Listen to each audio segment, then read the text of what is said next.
I love you. You see. No, what do you want? No, wait. Just first of all, it's a pleasure having you now here in Egypt, in Zamalek team. I want to ask you about your Just talk feelings. to me in Arabic. Just talk to me in Arabic. It's an interview between you and Red, and I'm gonna be the translator.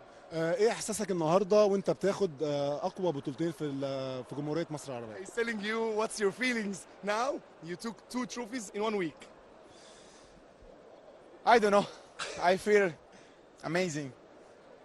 I am talk to the manager. I feel like I am some to Zamalek, and I won't stay in Zamalek.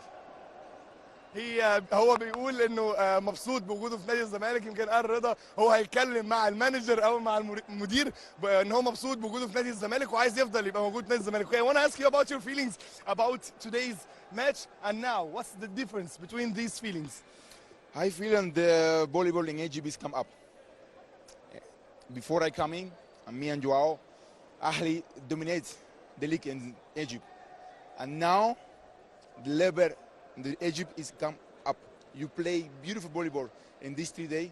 I am very happy. So for the league, so for the cup, but more because you play beautiful volleyball.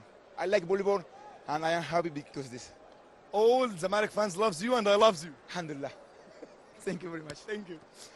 طبعا سالته بقول له انه احساسك ايه بعد مباراه امبارح ومباراه النهارده، ايه الفرق ما بينهم؟ امبارح خساره والنهارده فوز. وكلمته مع الفريق بيقول لي انه قبل ما يجي هو وجواو لنادي الزمالك كان شايف النادي الاهلي مسيطر على كره الطائره، لكن هو بيقول ان فريق نادي الزمالك يستحق الكثير. فريق نادي الزمالك دلوقتي هو المسيطر في نادي في مصر للكره الطائره. عوده ليكم مره اخرى للاستوديو، تفضلوا.